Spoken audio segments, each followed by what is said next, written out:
Thank you very much. We will start with the questions, if I may, right away. You have experienced a lot. You are one of the most famous scholars in the world, and you have witnessed many serious events, being the war in Vietnam, the collapse of the Soviet Union, invasion of the United States and its allies in Iraq, Afghanistan. However, today, often we hear that the situation at the moment is actually the most serious as it was, the most threatening as it was after the Second World War. Do you share this opinion? We certainly have really grave dangers. We also have good solutions to these if we keep our head on and if we're honest about the situation. Of course, there have been moments of absolutely immediate peril. I think back 61 years, and I remember it actually, the Cuban Missile Crisis, when we were just within a moment of nuclear war, and it was only extraordinarily wise leadership by President Kennedy and by Nikita Khrushchev that pulled the two countries back from the brink of complete disaster for the world. We're not standing at the edge exactly that way, but boy, are we creating risks like the war in Ukraine, which is really a war between the United States and Russia. Though it's being fought in Ukraine by Ukrainians, it's a proxy war. And now this war in Gaza, which is a war fought by Israel, but made possible by the United States and is extremely dangerous. And the high tensions between the United States and China, which, again, I blame the United States for as the main reason. Add those up, it's a bad situation. But then add on top of that the fact that we have the man-made dangers of environmental destruction, climate change, pollution, destruction of our fisheries and our forests, that is very serious, very far along, and even denied by many political leaders. We still have political leaders who are scientifically ignorant, who aggressively deny what is absolutely facing us, which is terrible destabilization of the physical systems for our food supplies, our forests, our fisheries, and so forth. So you add this all up, it's a terribly difficult and bad time. And maybe what makes everyone so nervous on top of it is that the quality of political leadership is extremely low. Our president is 81 years old and should be in retirement. This is absolutely obvious. Our Congress is quite corrupt in the United States because we have a system of campaign financing that depends on billions and billions of dollars going from big companies to the congressmen and senators. And the U.S. isn't alone in this. There's a great deal of instability, and our political leaders don't know how to get along with each other. So you add this all up, it's definitely bad. Whether it's absolutely the worst, it's a little hard to judge, but it's bad enough that we ought to do something about it. You actually mentioned many questions that I was going to ask, but if I understand correctly, how did we get there actually? So definitely there is some kind of crisis of leadership, because I believe that the problem is not only a senior American president, these problems can be also in other countries. Then, of course, there's a concentration of unprecedented crises. And of course, there is a part, I would say, that's considering the decisions that the superpowers make Would you agree with this combination? I think if I could put one word on the reason we're in this crisis, it is arrogance. Arrogance of the rich and the powerful. And the United States was the richest and the most powerful of all during this period. So the arrogance of the United States has been extremely notable. You know, when the Cold War ended in 1989 in Central Europe, and in 1991 in the former Soviet Union, we might have said, now we have a glorious opportunity for peace, for cooperation, and for prosperity. This didn't happen. It could have happened. I was there. I saw what could have been done. Instead, the United States said, we won, we're the best, we're the most powerful, we don't have to deal with anybody except on our own terms. And the United States absolutely went from arrogant to hyper arrogant and said, we can do what we want, where we want. And strangely enough, though the United States basically faced no security threats after that time, it went to war more often than ever. Of course, it completely misjudged two things. One, it continued to think of Russia as a natural enemy, and so it actually created a new enemy, because I was advisor to Gorbachev, I was advisor to Yeltsin. They wanted absolute peace and normal relations. There's no doubt in my mind. This wasn't a trick. It wasn't a plot. It was an attempt to create normal relations. The United States instead said, oh, no, we won. We won. Now we'll move NATO. Okay, Hungary, Czech Republic, Poland. Oh, we'll keep moving. We'll go to the Baltics. We'll go to Romania, Bulgaria. We'll go to the Balkans. Oh, no. We'll go to Ukraine. We'll go to Georgia. We'll surround Russia. We'll decolonize Russia. That's a term used in American political circles. Even saying, oh, Russia should be dismembered now. Well, what on earth are these people thinking? Russia has 6,000 nuclear warheads, a powerful army, a self-respect, and a desire for its own security. And so the United States provoked what absolutely it should not have provoked. So this was a part of the issue.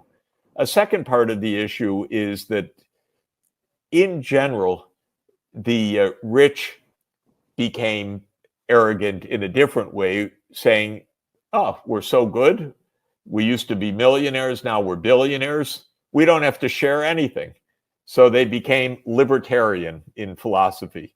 Libertarian in American philosophy means we don't have to pay taxes because what we have is ours and nobody's going to take it away.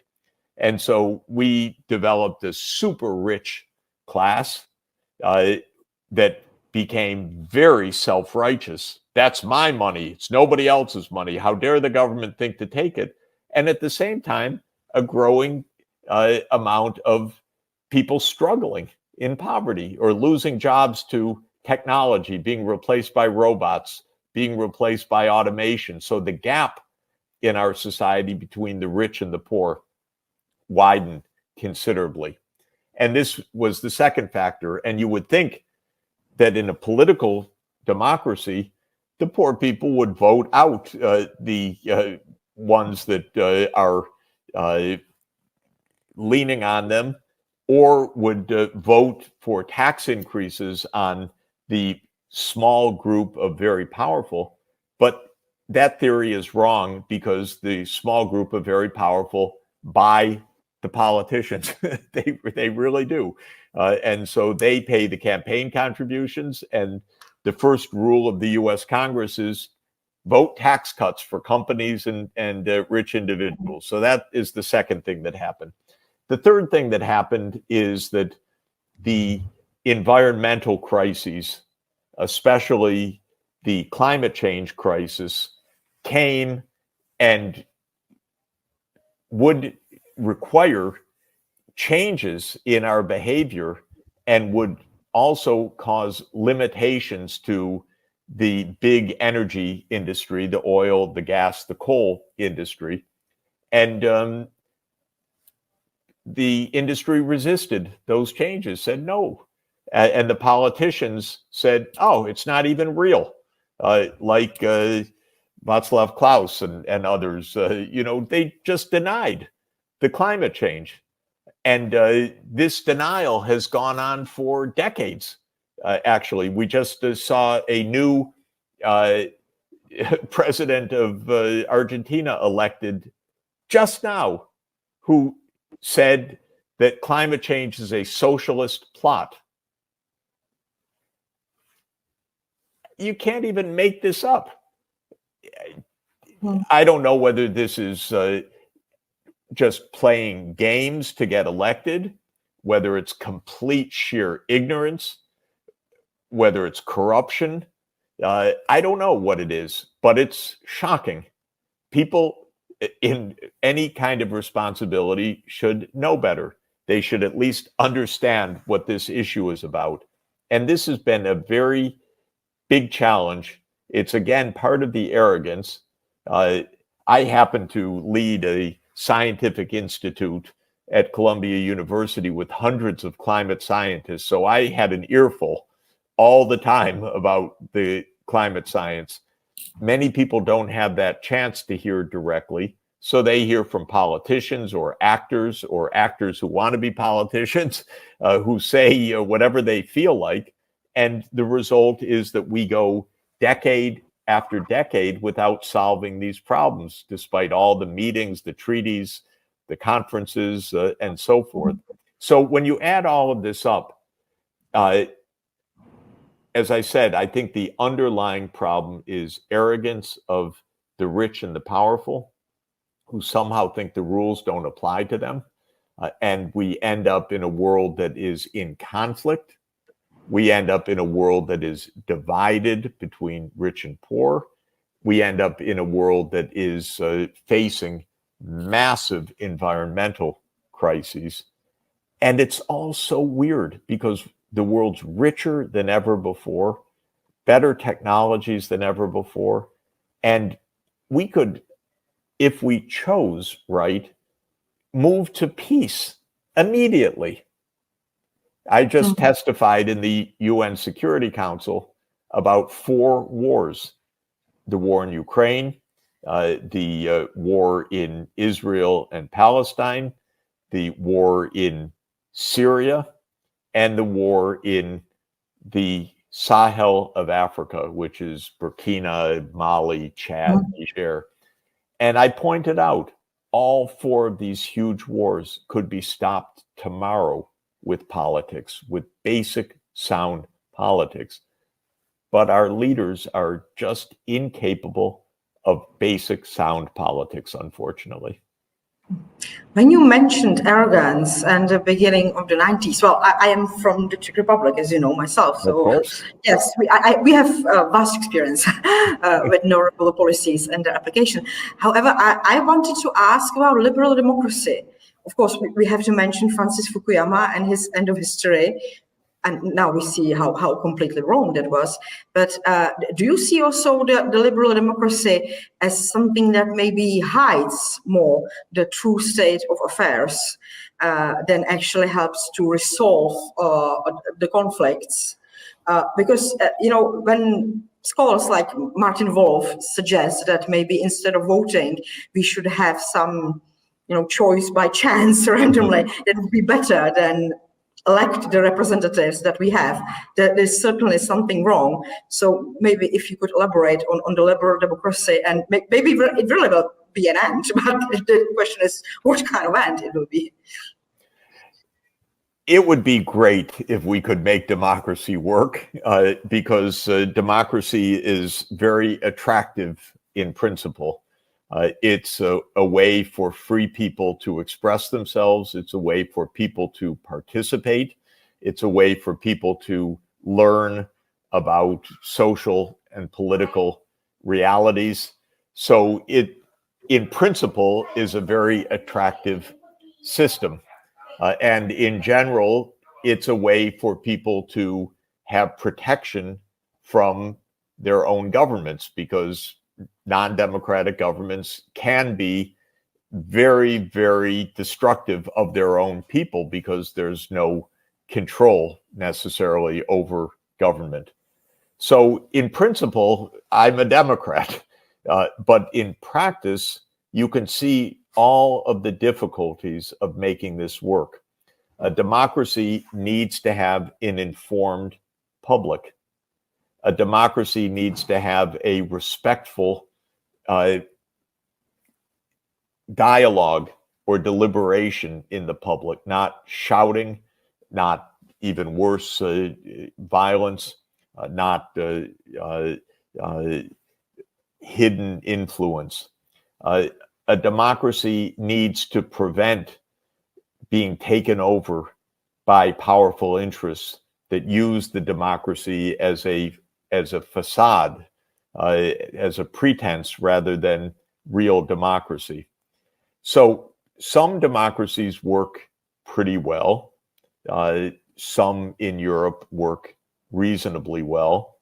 I would say the quality of the American democracy has declined tremendously during my lifetime. Maybe that's an illusion, but I feel that, and I can see even in the data that people had more confidence in government 60 years ago than they have today. And I look at that, and I've, of course, spent my whole life trying to understand that declining confidence in our government. And I find two factors that are at the core of this. One is that after World War II, the United States created a security state with the CIA and other institutions that were supposedly ensuring national security. But in fact, they really diminished democracy, because the first principle of the CIA is that it's secret and its actions are secret. And it does lots of things around the world that are not good, but they're secret. So this really undermined American democracy. And we don't have much public effect on foreign policy, for example, in the United States, because when it comes to foreign policy, really the president and a few other people make decisions on behalf of everybody without public debate or without control by any really democratic institutions, other than a vote once every few years. But that's not enough, because we go to war all the time against the interests of the American people. So that's one part of the problem. The other part of the problem that I mentioned earlier is the big money in politics. Some countries restrict private campaign financing. In fact, most in Europe don't have a lot of corruption of the political system. But the United States, I regard as kind of legal corruption, legal in the sense that our Supreme Court said that companies can spend whatever they want on politics, no restriction, or few restrictions.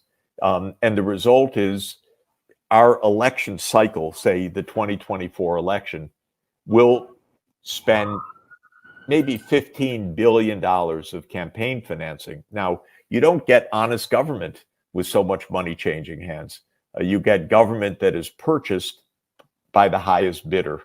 And this is why the confidence in democracy has declined so much. You mentioned, of course, the power of big money. I wouldn't be so optimistic about the situation in Europe. I just believe because the economies are weaker, then there's not so much money as in the US, but the tendency is practically the same. You mentioned Joe Biden and, of course, then President Trump. probably they'll meet in elections next year, probably. Do you see the crisis in leadership? Because when we look in the past, we see many strong leaders who were both from Europe, from the United States, who were able to offer some vision and lead a society. Some of them even towards a peaceful society. We mentioned Willy Brandt, Olof Palme. We can also mention Ronald Reagan as a special type of American heritage as well. I would say there is a certain decline in these leadership qualities. Do you view it as well? Because in Europe, it's, I think, very visible. Yes, I think the quality of the political leadership in the US and Europe is very weak right now in general. Speaking of the United States, we have two leading candidates, one of whom is 81 and can't find his way off the stage anymore. He happens to be our president. And the other one is a convicted, is multiply convicted, psychologically unstable person who now faces dozens of criminal counts right now in trials coming up. So maybe we'll have an octogenarian who should never be running, and a convicted felon running for the presidency. This is a terrible, terrible thing, obviously. How can we get there? There are some other candidates. I'm hoping that Robert Kennedy Jr. Proves himself as a highly capable candidate, and I like him. We were schoolmates, we're friends, and he comes from a great political tradition. In fact, his uncle, John F. Kennedy, was, in my view, the last great American president, because after that, well, we had some very nice and smart people, a few, not very many. Jimmy Carter was one. But we've had a lot of failed presidents and failed presidencies. So the quality of leadership is quite low. And in Europe, it's also really surprising to me how, when the United States makes such bad judgments, European leaders tend to follow along the US lead.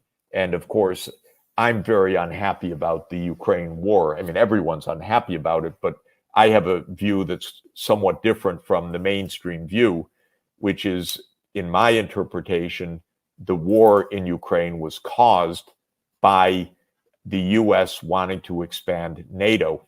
And of course, many in Europe say, no, it's all Putin. He did this.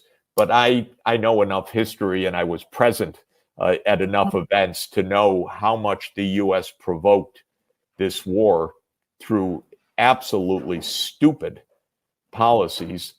Because if you're smart, you don't push a military alliance right up against Russia's border. That's just not a wise thing to do. Russia's extremely sensitive to the military of the West encroaching on it because of how many times Russia's been invaded by the West. And especially when the United States politicians have so much hostility to Russia, which they do. They openly express the idea that Russia should be dismantled and many other things. Of course, Russia's going to see NATO expansion as a direct threat to national security, and it's not going to let it happen. So this is just an example of terrible policy, predictable disaster. But the US went along with it. Now, my point was, the Europeans knew better. I know, because many Europeans told me many times, oh, NATO expansion to Ukraine is very dangerous. But then they don't say it in public. And they don't say it in public because the United States would get mad at them. And, they're afraid of the US. They shouldn't be afraid of the US. Europe should have its own independent foreign policy, and it should understand its own interests. And the interests are not just following along the United States. So this is just a very important example of the weakness of the political leadership right now in Europe as well as in the United States. Yeah, we see that here very well. So they're actually not able even to formulate the national interests. And I don't know if it's fear or simply they are not capable to understand what's going on. Maybe it's a combination of both. However, the consequences are really disastrous for the EU, both economically and politically, of course. You mentioned one European political leader said to me a couple of years ago, "Oh, they don't take us seriously in Washington." And he said it even more colorfully, which I won't repeat exactly, but this was a leader of a major country. And my thought was, yeah, but you should not allow yourself to be treated that way. That's your fault. That's not America's fault. Yes, America's arrogant, but stand up for Europe. And this should be the approach, but it's not the approach. Because I think we've covered a lot of ground for ASEAN, and we've heard a lot of things that are very promising. And that's good, because we need some optimism and some direction for how to overcome some of the big challenges right now. If we were to step back from our crises and look at some of the very fundamental trends in the world, we'd have a great deal of reason for optimism, in fact. The world economy and world society as a whole has become much better off than it was 100 years ago, without question. Life expectancy has risen remarkably. Income in the world, on average, is now $20,000 per person if measured at international prices, and about $12,000 per person if measured at market prices. And this is a huge rise of incomes and well-being and quality of diets, protection of healthcare coverage, and many, many other really fundamental parts of our material life. And what Dr. Zhao described for China, which is absolutely incredible, for 1.4 billion people over a period of 40 years, has been achieved not quite at that pace, but very broadly in many parts of the world. And the underlying reason for those improvements is that science, technology, know-how has advanced and continues to advance even at an accelerating rate. So our ability to address practical challenges is really unprecedented right now. Our wealth is unprecedented, and our know-how is unprecedented. This is really the fundamental reason for being very optimistic about what we can do and what we should do in the coming years. What we've learned, though, is that there are at least three fundamental problems with the way the world functions. And that's what brings us to this workshop and what brings us to the Sustainable Development Goals. The first is that with all that progress, there are billions of people that have been effectively left behind this progress, that are really struggling for a variety of reasons. People live in more remote areas or in very unfavorable geographies, or are part of minority groups that have been maltreated within societies, or half the population, women and girls that traditionally were not part of the market economy, were part of the household economy, and have definitely seen progress, but facing a lot of social obstacles still today, which is why one of the Sustainable Development Goals is directed specifically at the issues of gender, SDG 5. So one of the three huge challenges is that we have a rich world and a lot of very poor and suffering people within that world. And that's just, I think for most of us, humanly unacceptable. And indeed, when the UN was established in 1948, all of the member states agreed that there should be basic standards of life for every person on the planet, because they're people on the planet, because they're human beings, and the world is productive enough to ensure the dignity of everybody.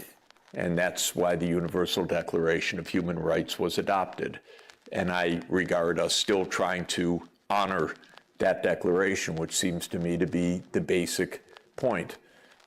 So problem number one is the very uneven development, the fact that there is still today a significant part of the world that lives in really abject deprivation.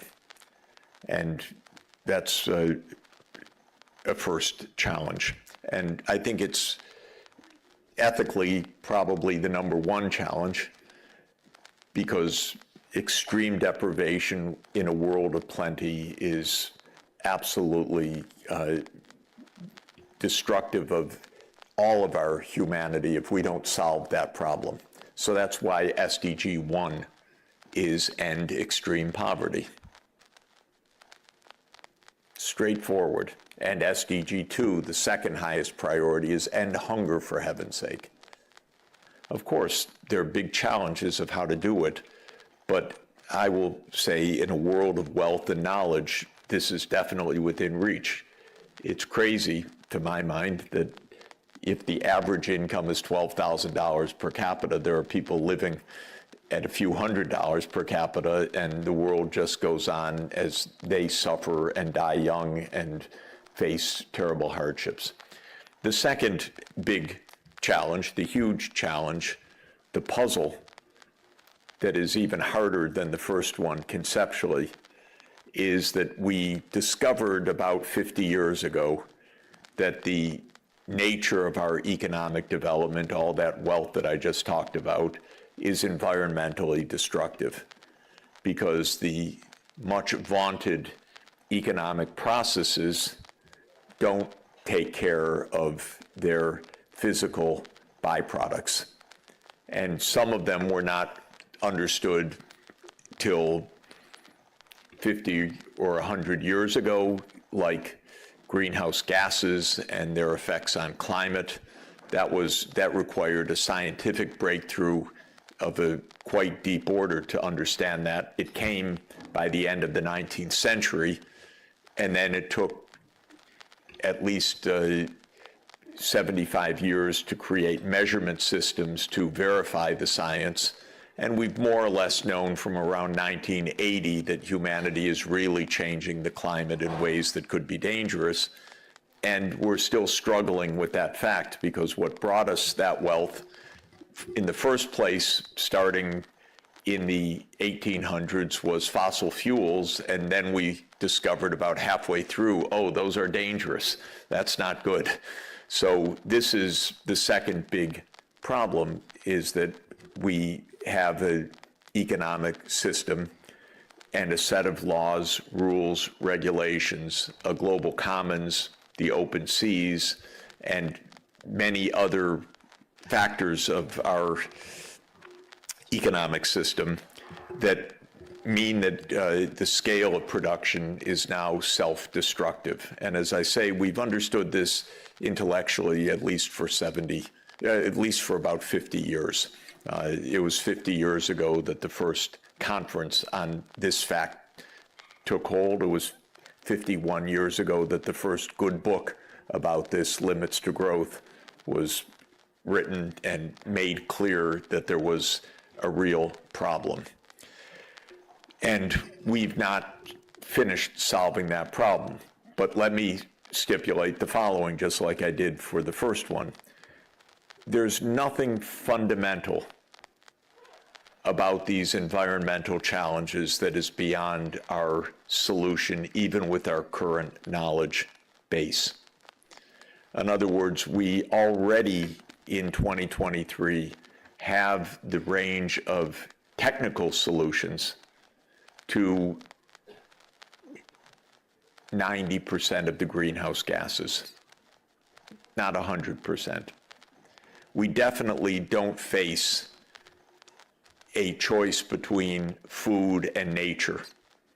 We face a choice between destructive and non-destructive forms of food production. That's a very different choice. I haven't found in 40 years of my work on this a fundamental barrier to economic well-being and environmental sustainability.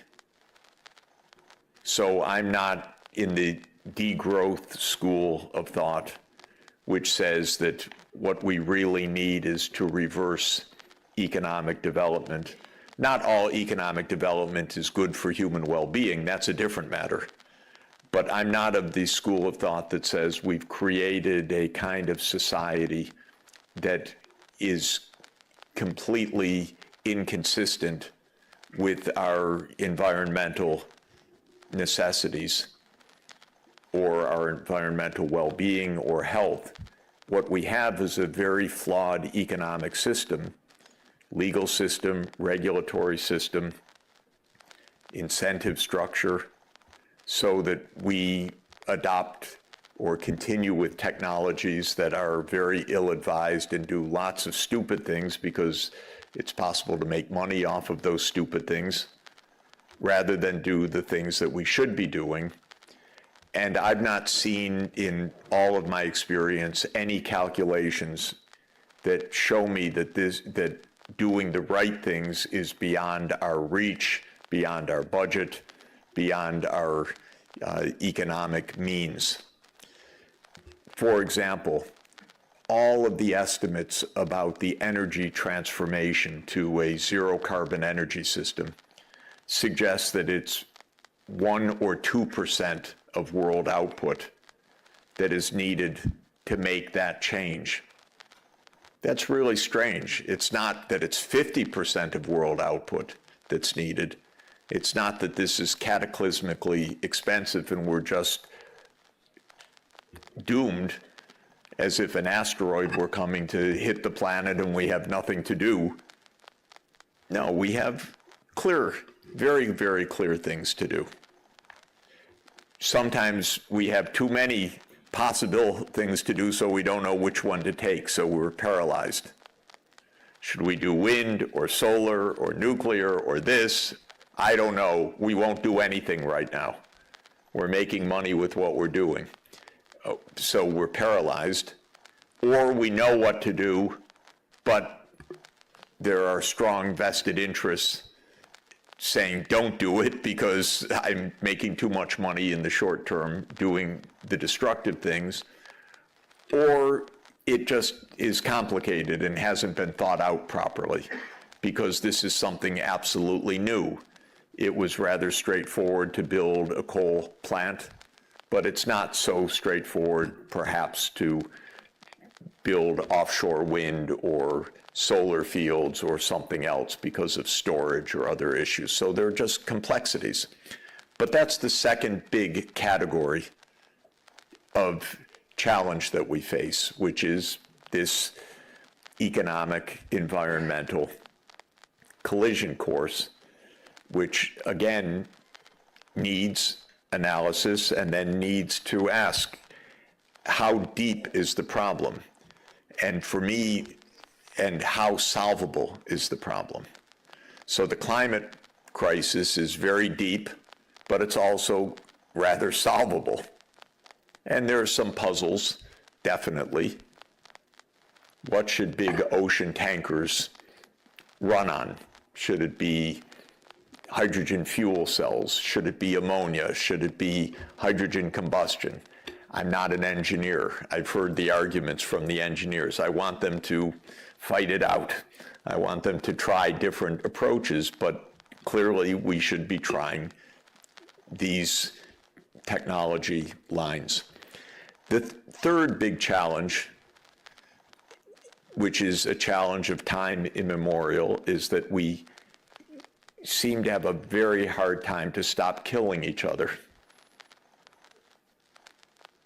So war becomes ever more dangerous because the weapons become ever more destructive. And now we're technologically so smart that we figured out how to destroy the whole humanity. Damn it. If we weren't so smart, we wouldn't have this trouble. But a few geniuses figured out you could make nuclear fission work to make a bomb. By the way, there were probably 50 people in the world that understood that.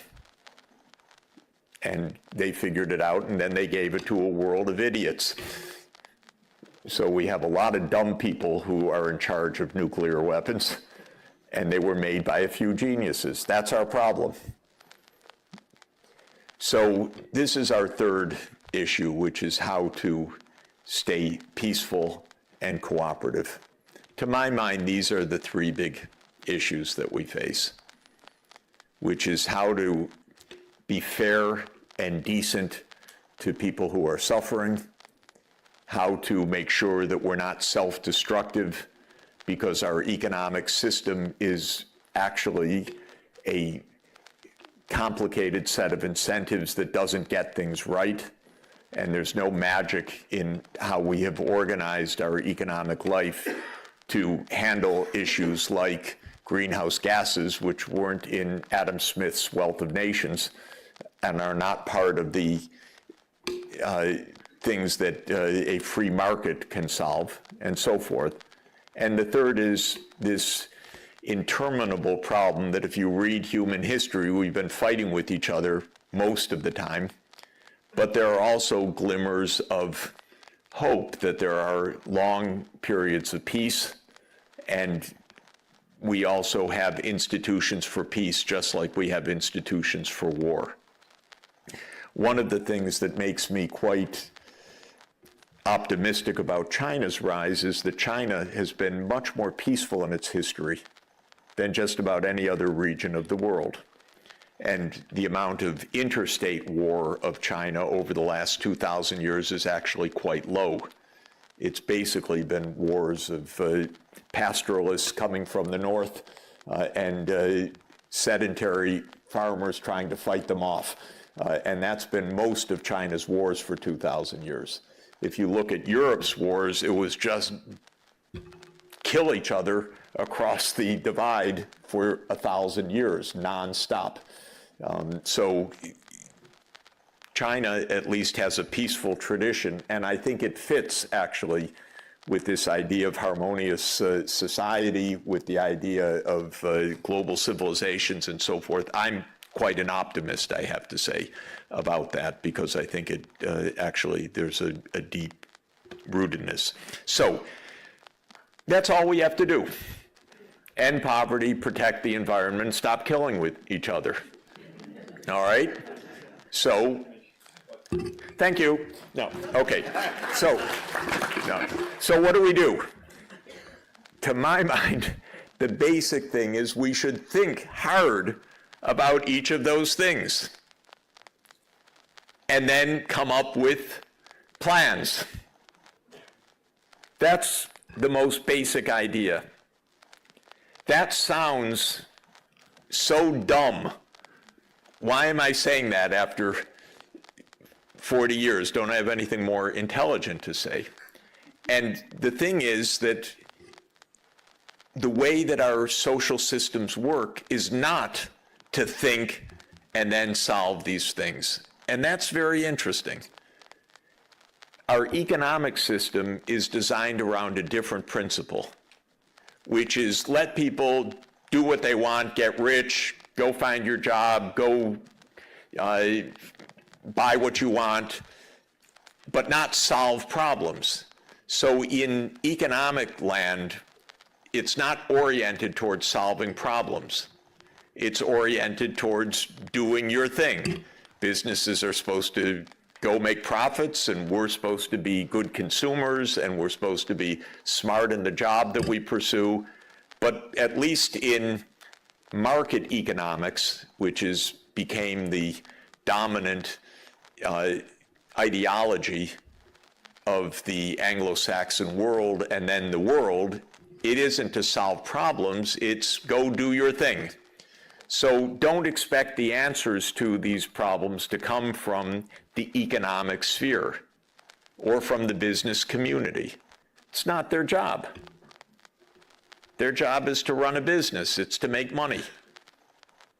So that's problem number one, that we don't think in the economic sphere about end goals. We're supposed to just do our thing. And then politicians.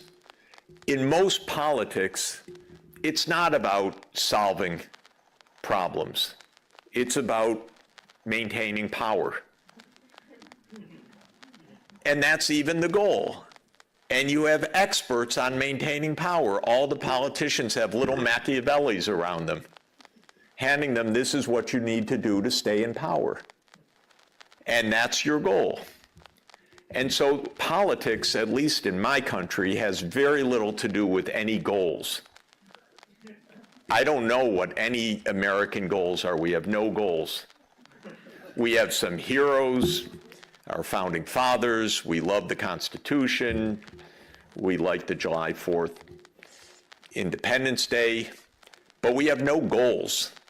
And even when I hear Dr. Zhao talk about China's goals, you could not have that in the United States, stating those goals. Because that's socialism.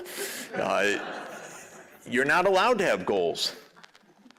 So politics is not oriented towards solving problems, really. It's management of power, competition for power, holding on to power, benefiting from power. And so we don't see from our governments most of the time these big goals and how to solve them. I really think China's been different in this period, the last 40 years, from most other governments. And I think the success is a result of that, actually, that it's really, and why? Well, I think this is a very interesting question, but a few countries at a few times have very clear goals. Maybe because of survival, maybe because of their past history, maybe because they have a successful neighbor, so they want to imitate the success. Maybe, like in Singapore, because a genius came, Lee Kuan Yew, and he had a very, very clear idea. And really, Singapore, it is a case of a very clear, brilliant thinker who just guided things for quite a while, like Plato's philosopher king. But most of the time, this is not how politics is. So we don't see a lot of this problem solving coming from governments. And the third thing is, in my country, which became the most powerful country in the world for the last 75 years militarily, they really think that fighting wars is a big part of what governance is about. They're crazy and dangerous and could get us all killed. So that third category of just peaceful cooperation does not come easily. Every day we read something hateful about China in the American newspapers now. Every single day. I just read today, China has the Global Civilizations Initiative. Wonderful. You talked about it. Today I just read, this is terrible. This is, China's out to take over the world through this. Now, honestly, this is a mindset that is very, very deep, probably ingrained evolutionarily in us also, because there probably was a time when whoever could control the next water hole survived, and whoever didn't survive, and it was us or them. And that's not how the world is right now. It's not us or them. We don't need to take over any other place to have well-being, period. There's no crisis of living room. There is only the crisis of understanding, don't kill the other side. Okay, so what do we do? Again, just to conclude, we need to think clearly. Excuse me. That's a technical term about American politics. So we need really to put serious ideas forward in detail. And that's the purpose of what we're after. And two specific pathways that we're really focusing on right now is one is the energy transition, because there's only a quarter century and an energy system's really complicated. You have to have a power grid. We have to convert all the vehicles to electric or to hydrogen or to some other non-emitting source. The building sector has to be far more efficient. Industry emits a lot of greenhouse gases.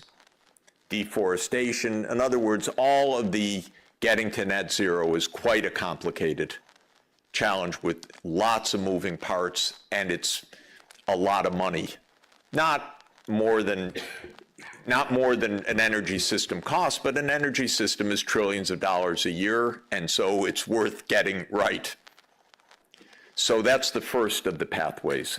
And the second is the land use and ocean use, because we're really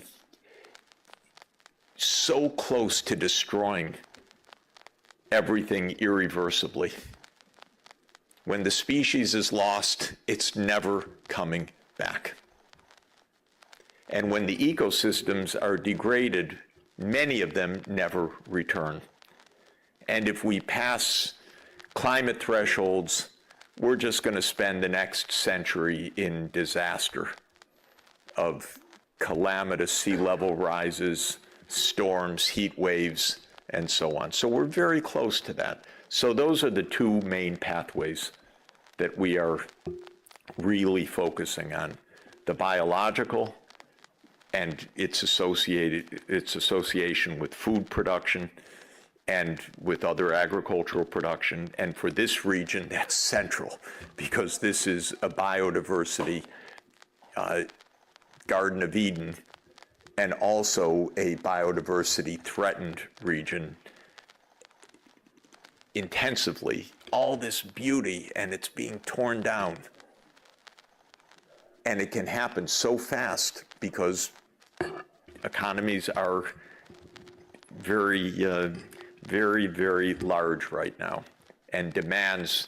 China could deforest this country just by its demands for tropical hardwoods without a problem, unless you take care.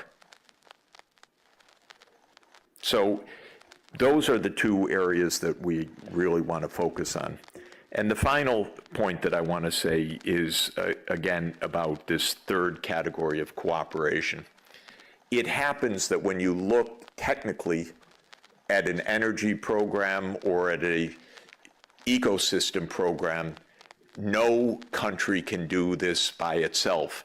Nothing can be done other than at the local level, but plans need to be transnational without question.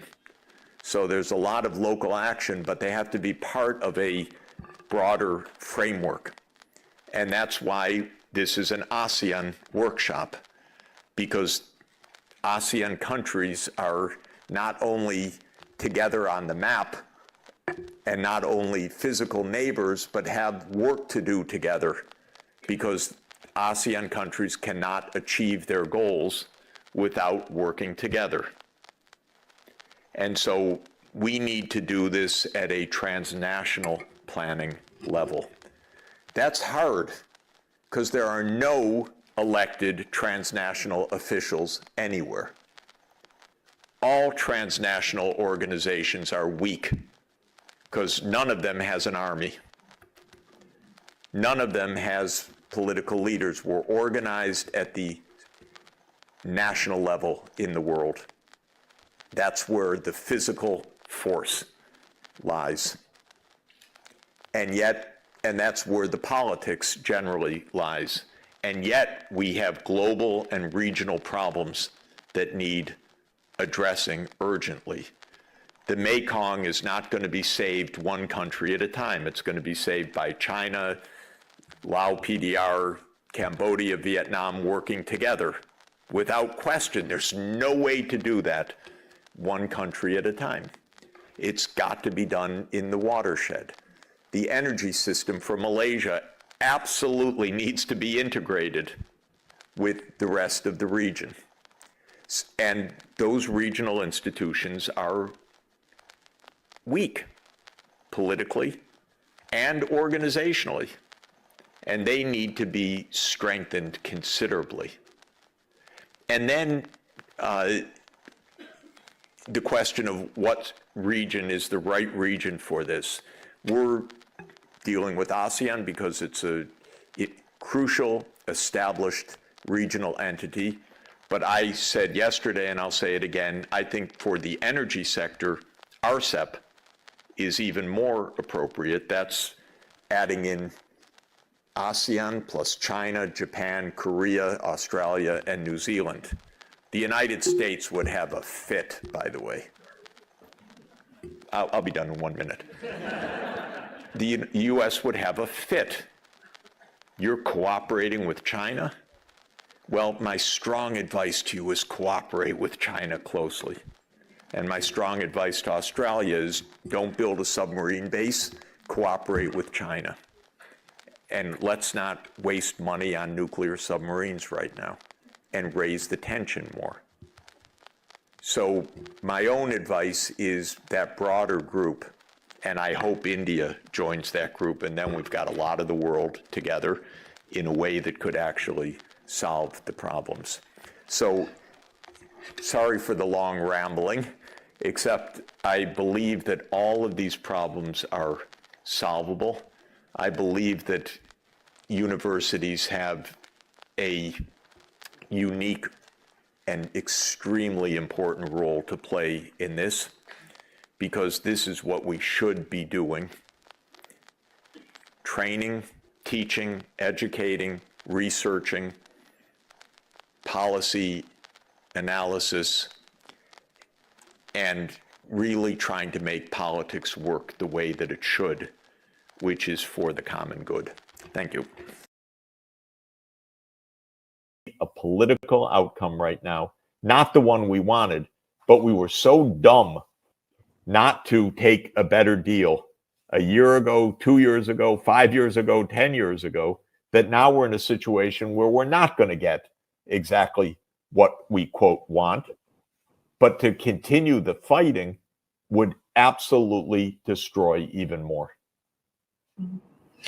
What worries me most is actually that really the lives of Ukrainians are just taken as a casualty, as something not even worth speaking about. They don't even talk about it. The leadership is absolutely gross.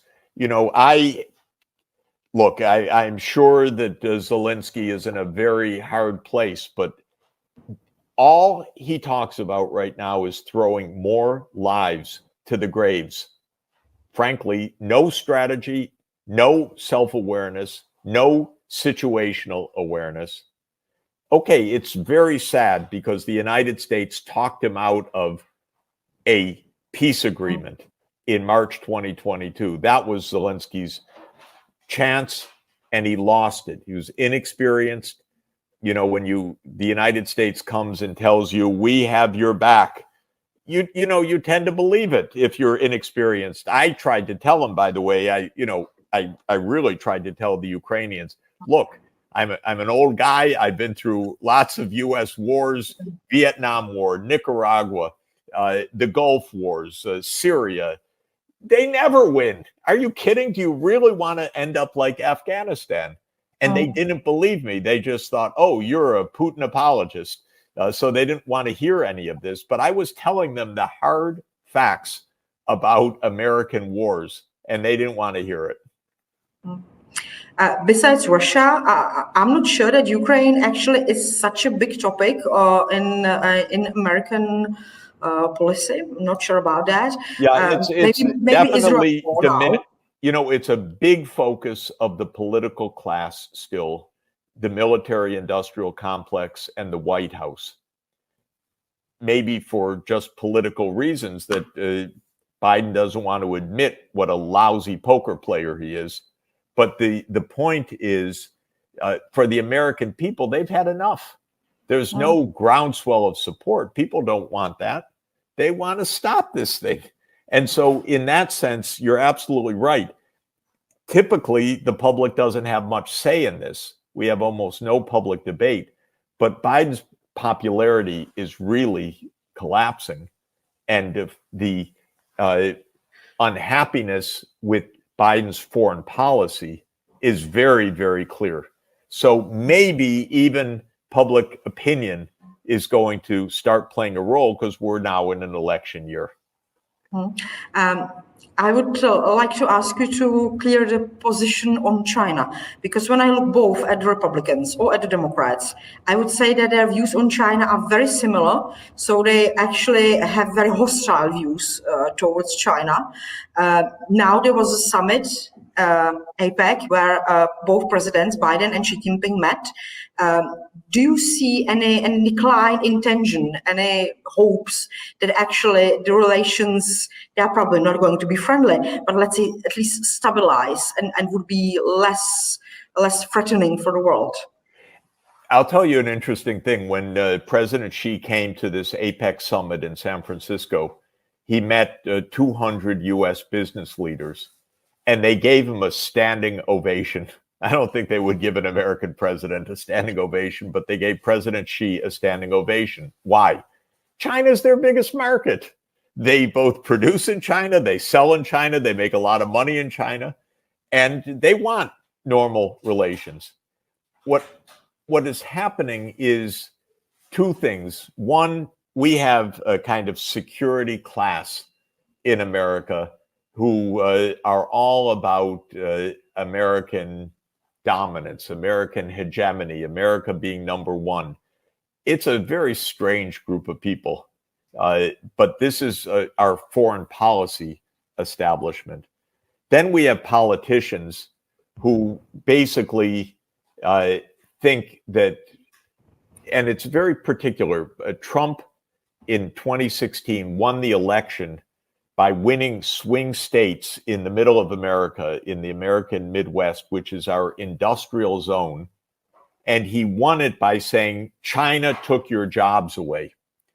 And when he made narrow victories in those states, the Democrats said, oh, we have to attack China in order to compete politically with Trump. So there are two reasons for the anti-China sentiment in the United States. One, and in the political class, one is this idea of America being the only dominant country. Well, I mean, unless you're playing a board game like the game of Risk, you don't get to be the dominant country in the world when there are other big countries around. So this is arrogance, again, very misguided. Then there is this protectionist politics, which tries to appeal to a few swing states in the US elections. The upshot of this is that the political class both Democrats and Republicans are pretty united against China, pretty ignorant from my experience. They don't know China. They don't know Chinese history. They don't have any perspective. They play a dangerous game, like when our Speaker of the House, Nancy Pelosi, flew to Taiwan. So stupid. Sorry. Just why do you want to provoke another superpower? Thank you for saying that, because we have the same representatives who are also provoking China in this country. Okay, don't provoke China. Be respectful. Just have normal relations. Don't provoke a superpower. Why? What is in it to poke a superpower? It's stupid. People should think. You know, if there's some, even if you think there's a bully, which China's not, but if you think there's a bully in the schoolyard and you're a little kid and you think they're the bully, is it really smart to go poking them and say, "You're a bully, I hate you"? No, you're going to get hurt in the end. So you need some common sense. And China's not even bullying.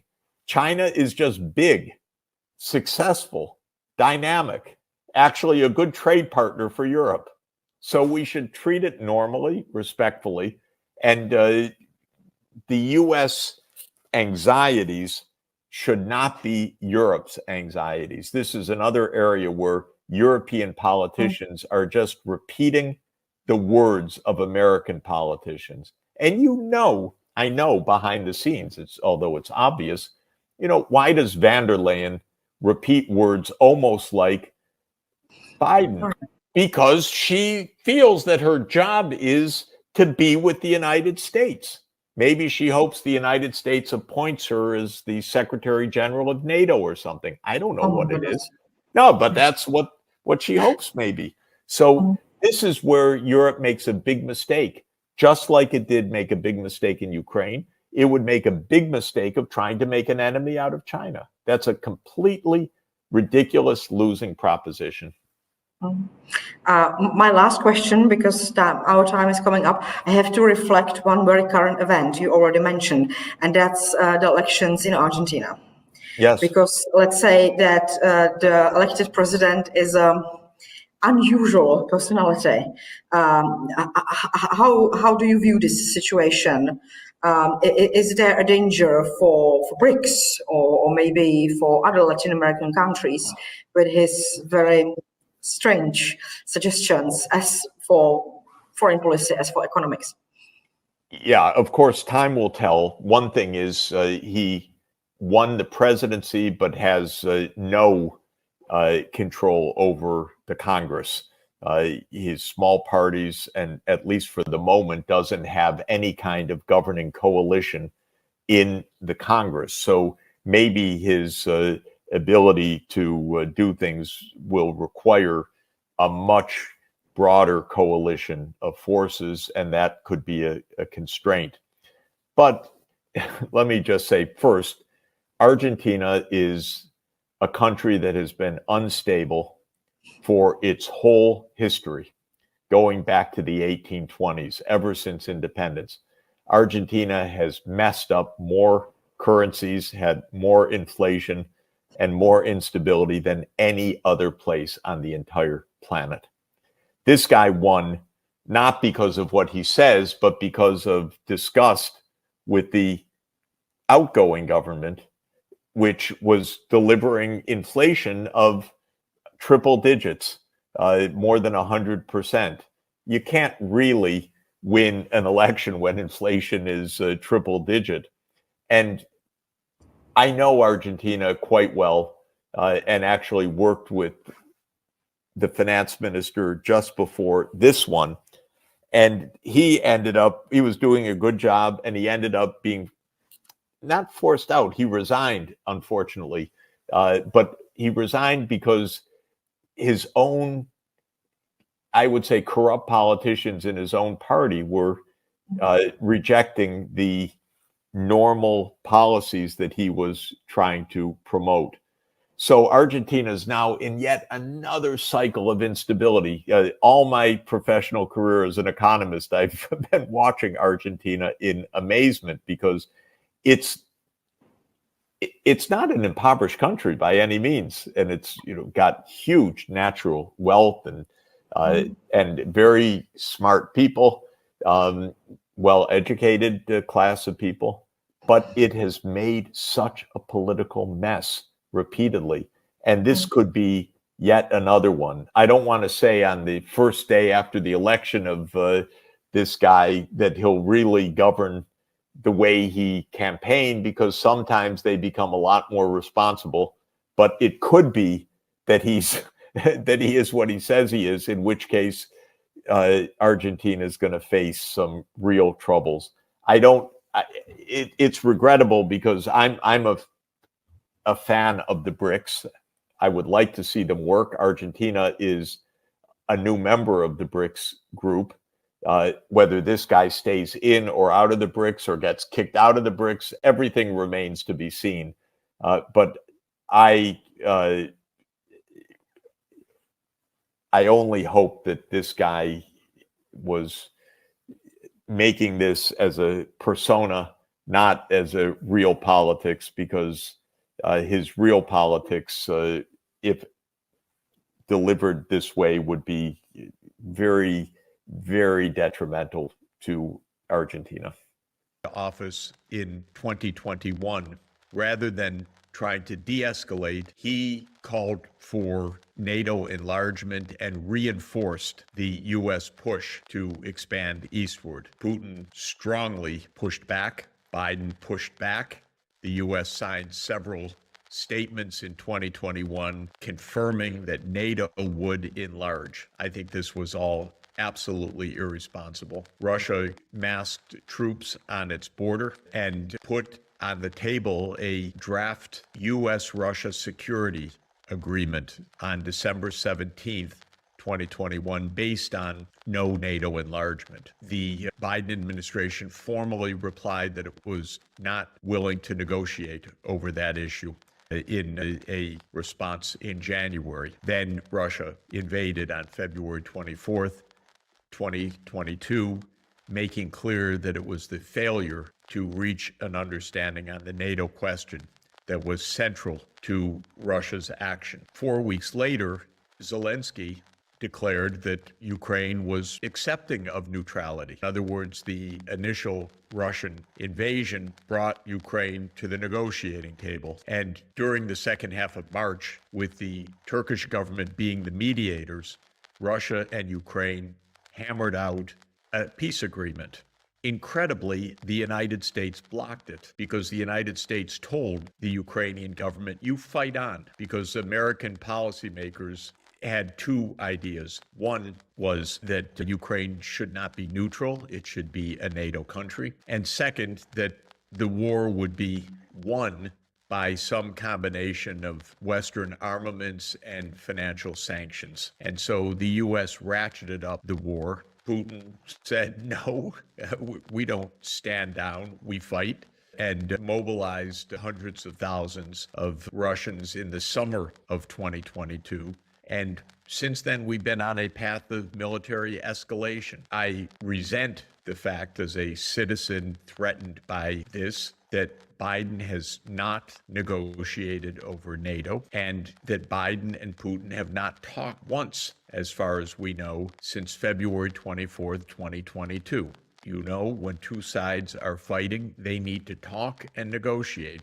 But that's rejected. The hardliners in the United States, Nuland, Blinken, Sullivan, Biden, say, why negotiate? We just escalate. We'll defeat Russia. This is, in my view, utterly reckless and irresponsible. First, it leads to the destruction of Ukraine, and second, it risks the escalation to nuclear war. So I'm very unhappy about this, and I very much resent that the mainstream media, like the New York Times, repeats the falsehood all the time that this was an unprovoked action on February 24th, 2022, seemingly wanting us to be without any context or history to understand where this conflict came from and how it can end. And a newspaper like the New York Times has a responsibility to tell the truth, and they're not doing it. Indeed, as citizens, we have the right. A country is not looking after, in the US, the prosperity of its own citizens, going out, conducting these irresponsible wars when we don't have time with other things with the environment. Ironically, what seems to be behind it all is this insistence on a unipolar world, insistence on dominance. And while the US wants to hold on to its status as a reserve currency, it seems under those economic sanctions that US has also suffered, it might even be hastening, strengthening the currencies of other countries.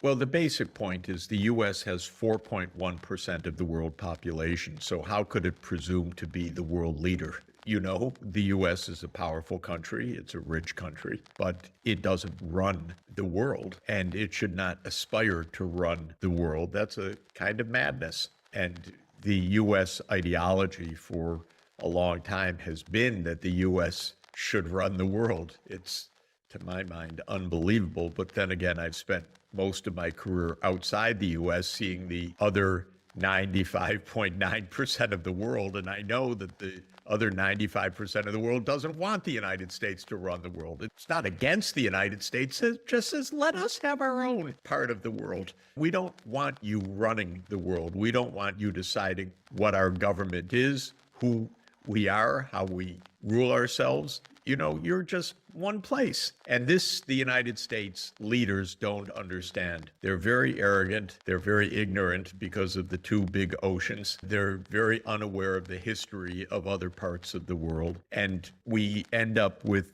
this arrogant and naive and dangerous foreign policy because there's no doubt the United States is rich and powerful, and it makes lots of weapon systems. And I'm 68 years old, and the United States has been at war almost every year of my life, from Vietnam and Laos and Cambodia and Nicaragua and Afghanistan and Iraq and Syria and Libya and now Ukraine. Come on, give it a break. And the U.S. is also experiencing the reality that other places in the world are catching up on technology, indeed leading on technologies as well. And China's a very successful, very industrious, very hardworking society, which in the last 40 years has gone from poverty to a very significant world important economy. And the U.S. has a very hard time accepting that. The U.S. attitude, if you listen to congressmen who don't seem to know anything, is, if China's successful, it must be because they're cheating. What about because they're saving more than 40% of GDP, that the Chinese people have been engaging in a remarkable upgrading of education, hundreds of thousands of PhDs minted each year, massive scientific research programs. Come on, this is the truth. And so this arrogance is not allowing the truth to come through. But you mentioned one specific point, which is the role of the US dollar. Part of the US strength after World War II is, the U.S. was basically the only economy standing, and it was a technologically advanced, rich, large economy, the world's largest, and the dollar was really the only internationally usable currency for quite a long time. So the dollar system became the center of how you do international trade. When you trade in goods, they're denominated in dollars. When you buy the imports, you pay in dollars, meaning you use accounts in U.S. dollars, typically in the U.S. banking system. When the transaction is closed, it's closed through the so-called SWIFT interbank system. And so the U.S. has had what France long ago called an exorbitant privilege, that it could print a lot of money because the rest of the world was holding dollars, using dollars. The dollar was the basis of the world economy. That's changing now.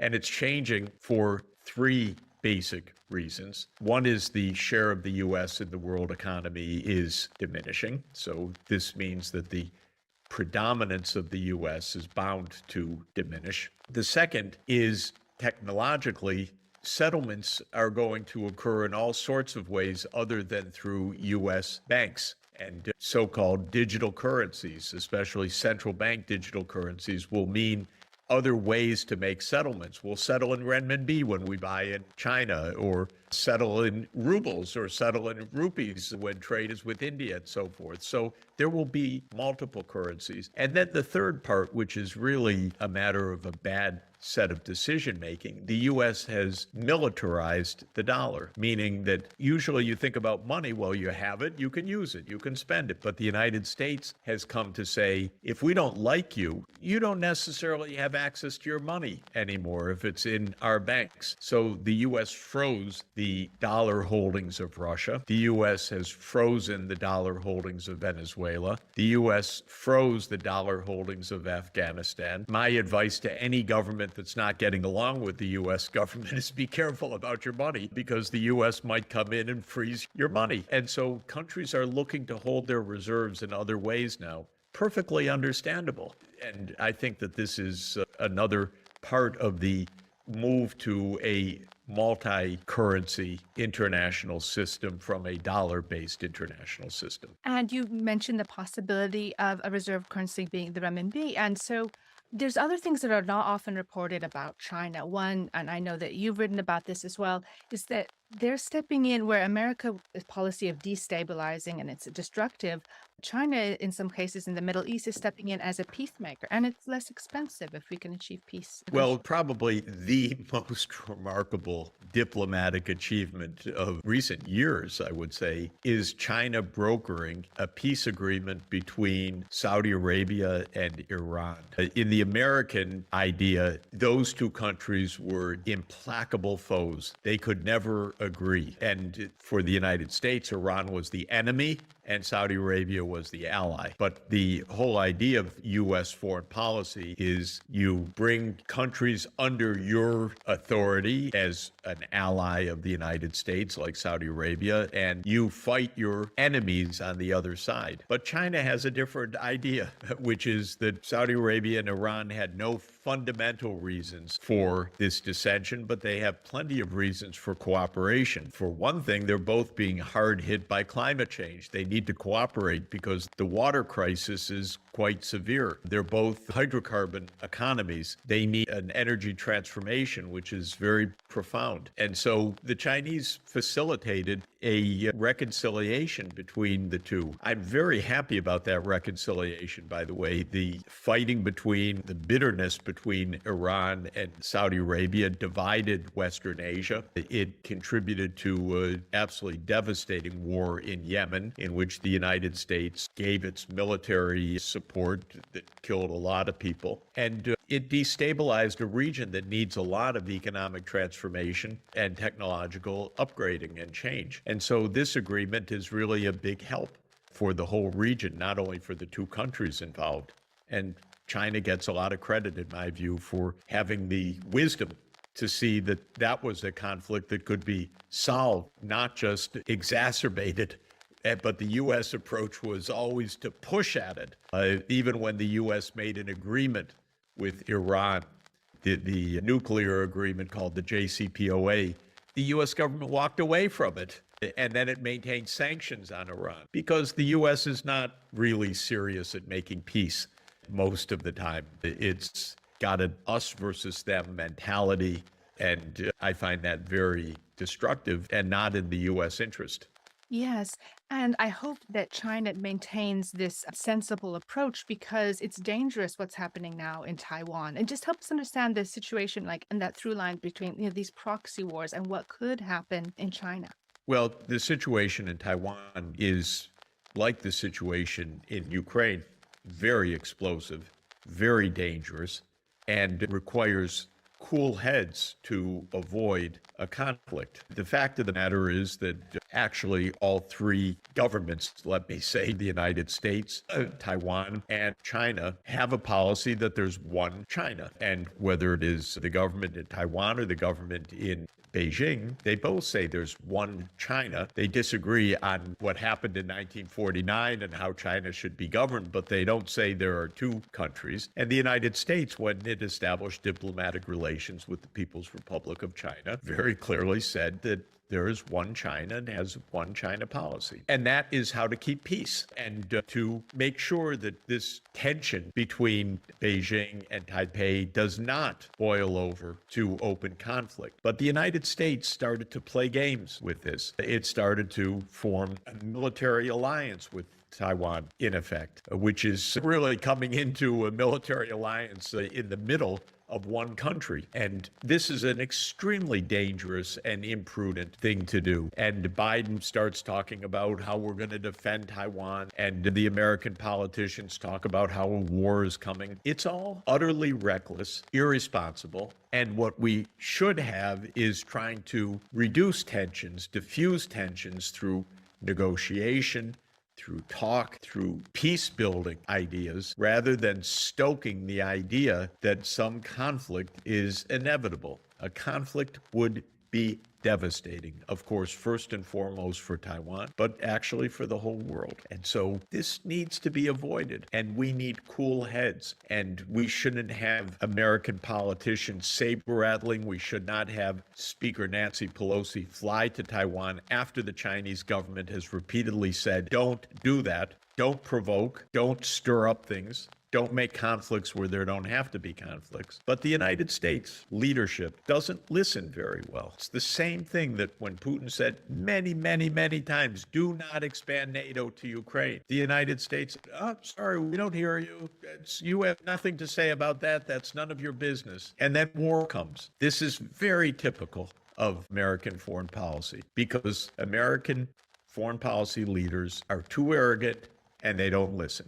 Yes. And now, 61 years since the Cuban Missile Crisis, you'd think we learned our lesson. And of course, America would never accept a military alliance on its doorstep, say coming down from Canada or something like that. Well, of course, when Cuba aligned with the Soviet Union in 1960, the U.S. idea was invade. That's it. It didn't say, oh, Mr. Castro, you can do what you want. It's an open door. If you want to be with Soviet Union, that's fine with us. No, it said, well, we invade. So that was 1961. In 1962, in the repercussions of that and in a really reckless gamble and reckless action by the Soviet Union putting missiles into Cuba, this whole conflict escalated to just the brink of nuclear war in the Cuban Missile Crisis. And then in 1963, both President Kennedy and Soviet Chairman Nikita Khrushchev said, we have to pull back from the brink. We have to live together. We should not be coming to the edge of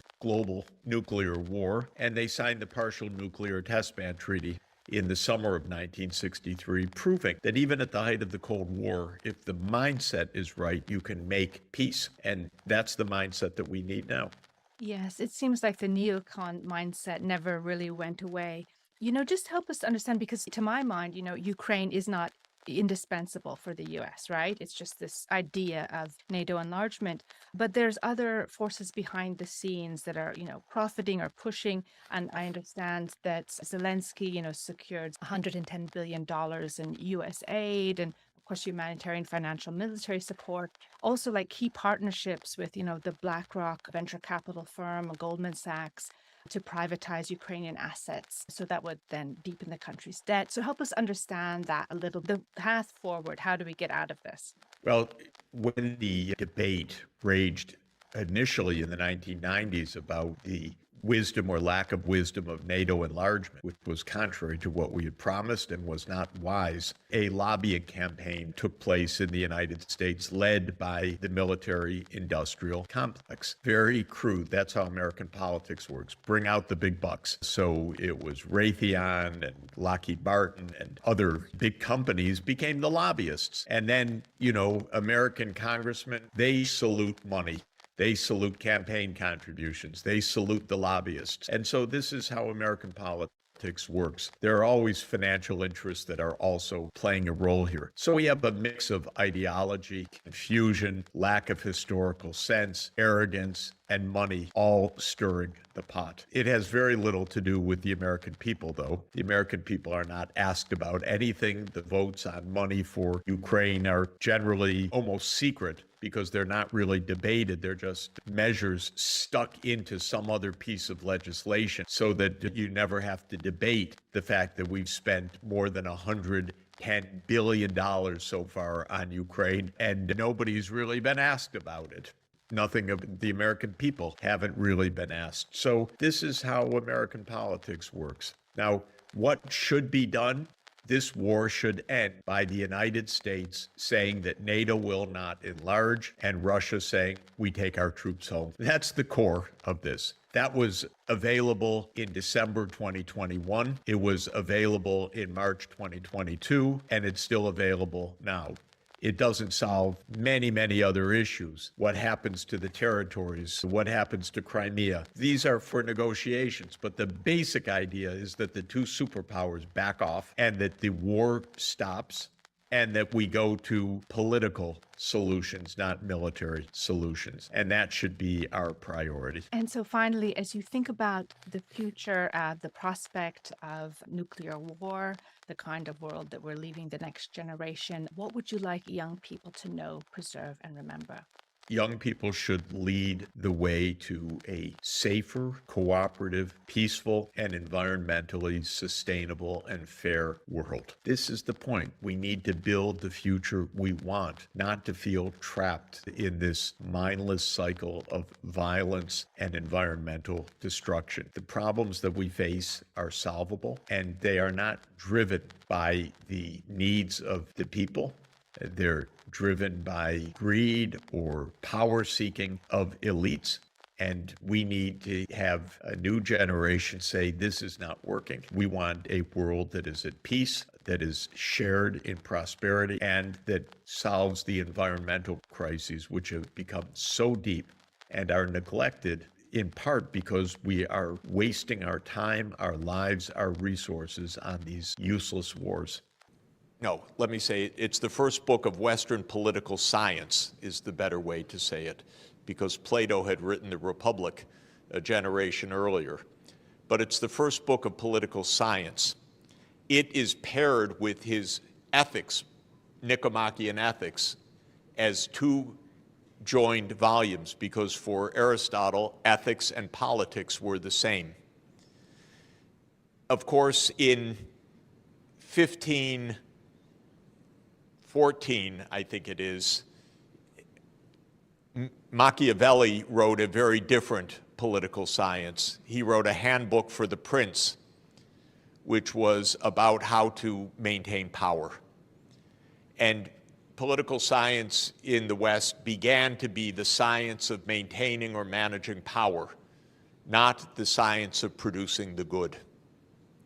And in fact, Machiavelli was teaching the prince. He was actually making a job application back to the Medicis because he had been dismissed from the Medicis, wanting a job back that he was advising the Medicis how to hold power in Florence.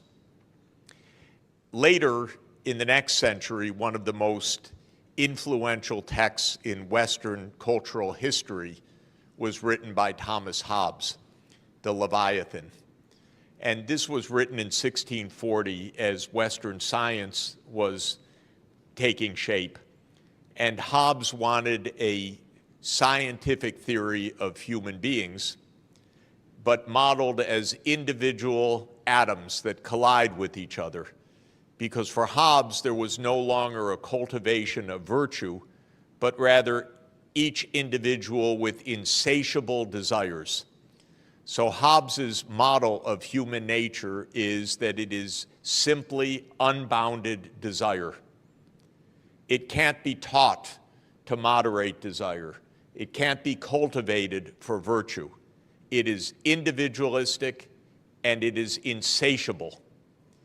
And so Hobbes said, unless there is an overarching power, people will kill each other.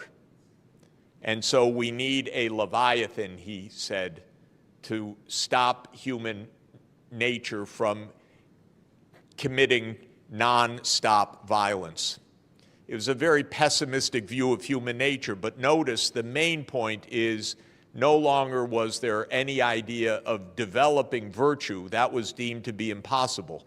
Instead, one needed institutions to reflect harsh reality. This is the flip of philosophy.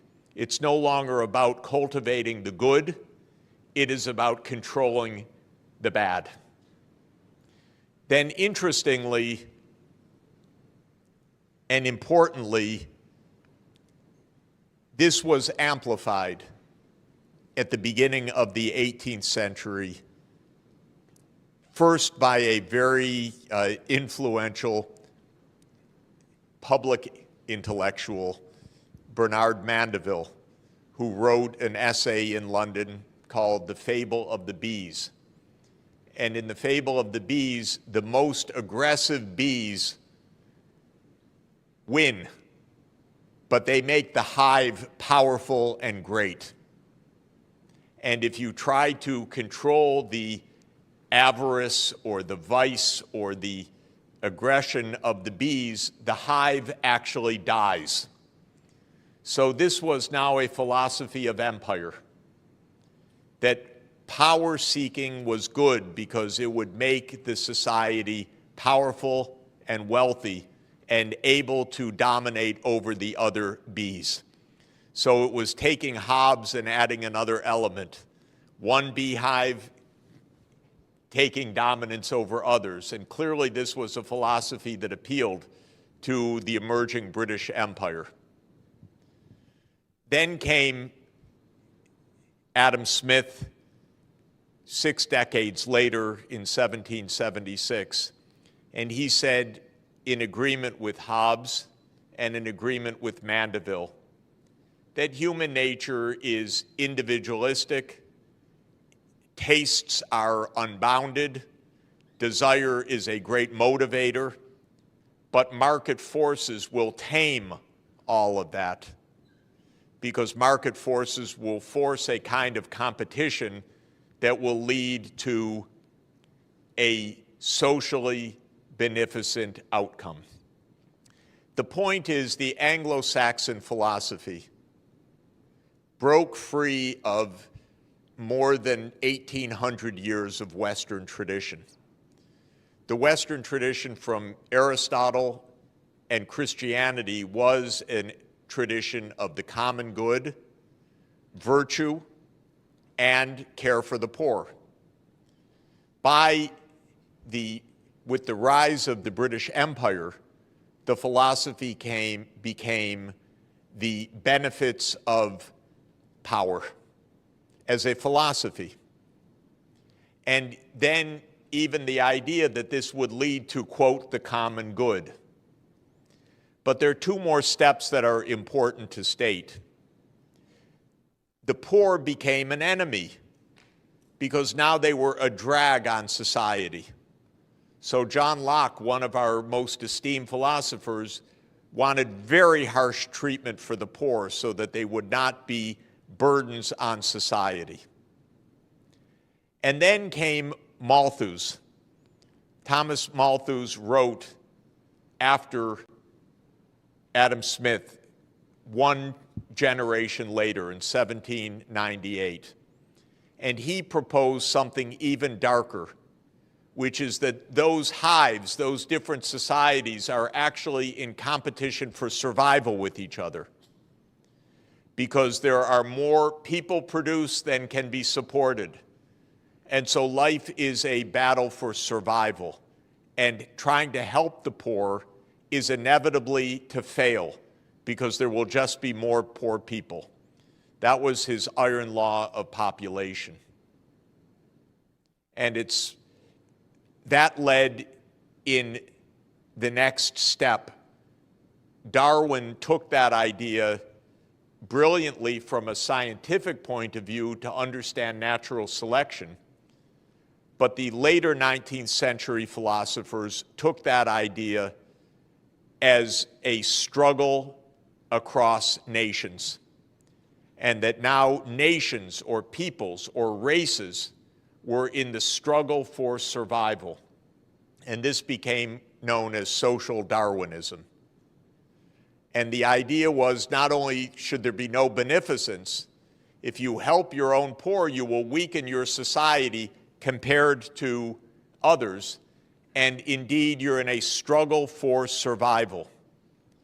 And this gave rise to the worst crimes of history, because Nazism actually as a philosophy, which it was based on social Darwinist pseudoscience.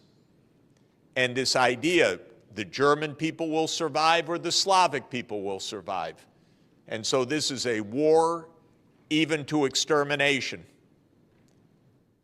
Now, this kind of idea led to the worst cruelties, but we are still in a mindset in the Western world where it is competition and struggle that is the absolute underpinning of society.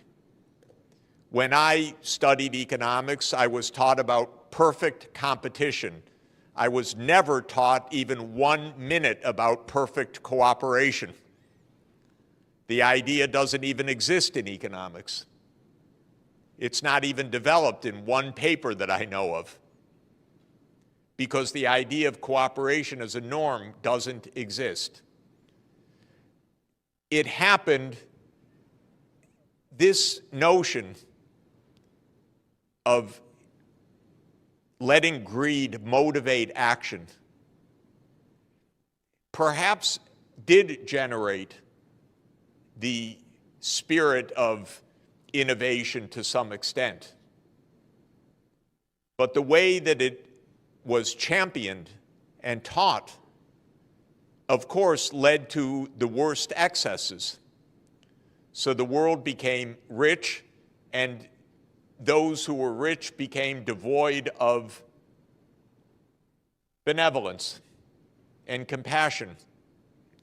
And a terrible writer in the United States who became quite popular, Ayn Rand, a kind of popular philosopher among young people and among many politicians, wrote a famous essay about the virtues of selfishness. So selfishness became the virtue, actually. That's the literal title of an essay. It's unbelievable, and she is championed by many still. These novels are unbearable to read, but they are part of our philosophy. So I went on too long, I know, because the sign told me to stop 5 minutes ago. But so that's not very benevolent of me. But let me say the following. I believe we've had a deviation from the right path in Western civilization. There are roots of Western culture that we can really use to find a path of virtue and politics that is ethical. But the Anglo-Saxon version deeply lost this tradition. And there are many fascinating reasons for this, but it was mainly the rise of power of the British Empire, which was in many ways an extremely nasty empire. And the United States learned everything it knows from the British Empire because it aims to be the continuation of the British Empire after World War II. And this is what needs to end, a world that can return to the common ethical principles of virtue. Now, let me just conclude by saying I am hopeful that this can actually happen. And I think you at the table need to help lead that. And we need to help explain these things. And when President Xi Jinping launched last year the Global Civilizations Initiative, I think that this is actually an important opening that is very positive, because China has said we should go back to our roots of culture to find a way forward, which I very much subscribe to. And the GCI, or Global Civilizations Initiative, is an invitation across civilizational wisdom. And I hosted a meeting in Athens last month, co-hosted with the Academy of Athens, a Aristotle-Confucius symposium on ancient wisdom for modern challenges that brought together Chinese and Western philosophers.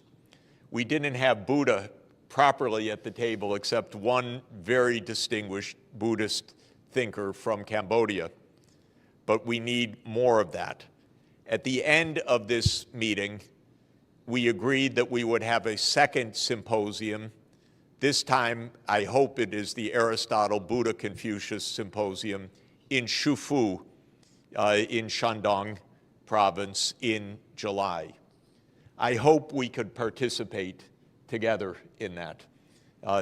We will be back for that. Many philosophers are interested in that.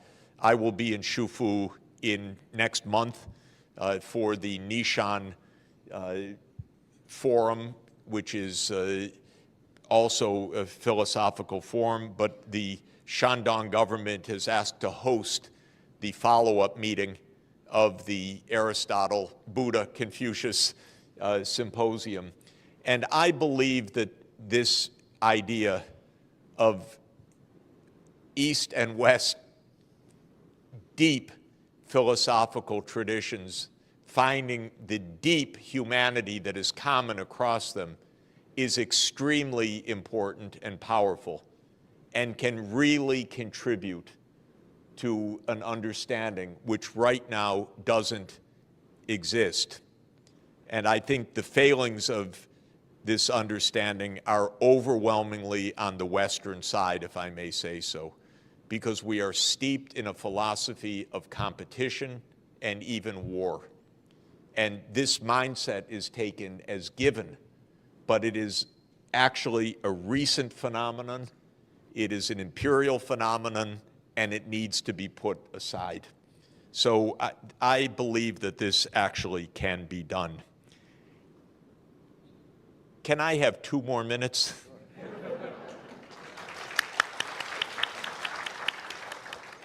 Because I want to talk about net zero by 2050. And first to say how much I admire what Dr. Shaw proposed, and is the book in English also, or in Chinese? Okay, we're going to have to get me an English translation somehow, if we can, but I'm very eager also to read your forthcoming paper. Let me add a couple of things that I think are central, but I think they're already exactly in your climate club idea. It is not possible to reach net zero one country at a time, least of all for an island. We need an interconnected energy system, region by region, because if you are tapping renewable energy, it's intermittent. So it's sunny here or windy here. This needs interconnection. And East Asia should be interconnected in a common grid. There is a mainland China program called GuideCo, Cooperation Organization, that is the China State Grid engineers who are doing analytical work on interconnecting regional grids for Africa, for South America, for North America, for Europe, and for Asia. This is very important work. Taiwan should be connected to the mainland in a power grid. And the mainland should be connected with Mongolia, and it should be connected with the ASEAN countries, and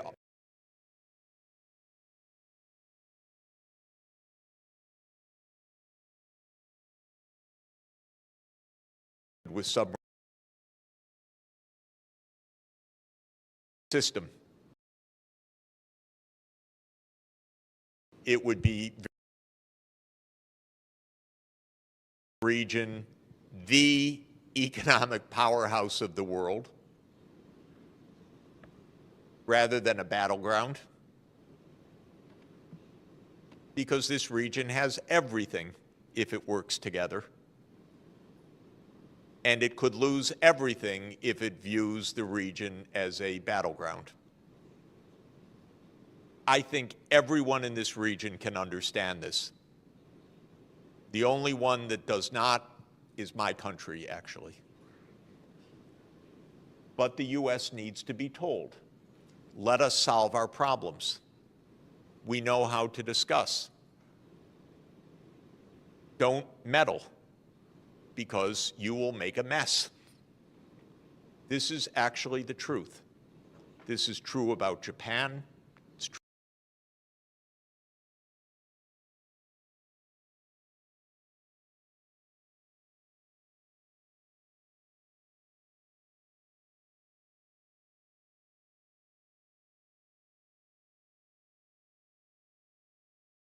of zero carbon energy and all the cooperation that would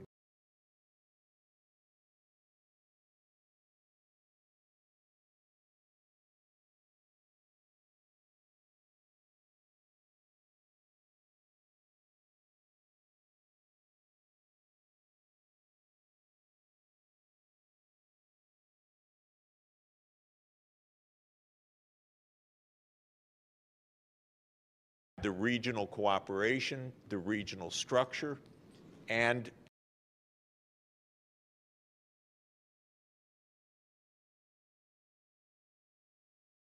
pose and probably roadmaps that show the physical interconnectedness, what technologies, where,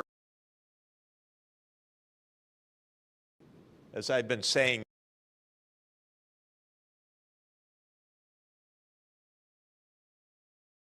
of a plan. It's 80% fossil fuel. What plan is that? Nothing.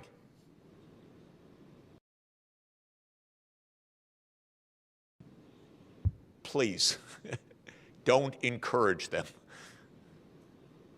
So show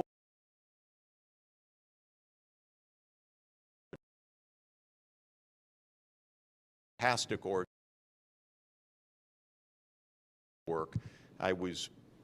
Sonia and I were just in Beijing with them a couple of days ago. We'll come back for a meeting that they're hosting on September 26th for a worldwide meeting on energy interconnections.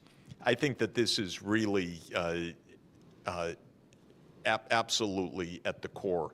So I agree with everything that you said, and I think that it's absolutely the way forward. And in that polycentric world, there's a concept which I find very useful. It's a concept adopted by the European Union, but a concept that actually started with the Roman Catholic Church, and that is the concept of subsidiarity, which is that we need governance at all levels. So we need global governance, regional governance, national governance, local governance.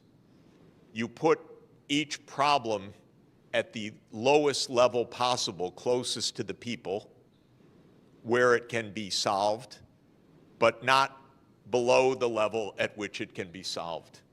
So the power grid cannot be solved at the national level. It must be solved at the regional level. The targets for decarbonization must be solved at the global level, and so forth. And the idea of subsidiarity is that we have this multiple levels. We have global governance. We have a global government that can do certain things and not other things. We have regional government. We have national government. We have local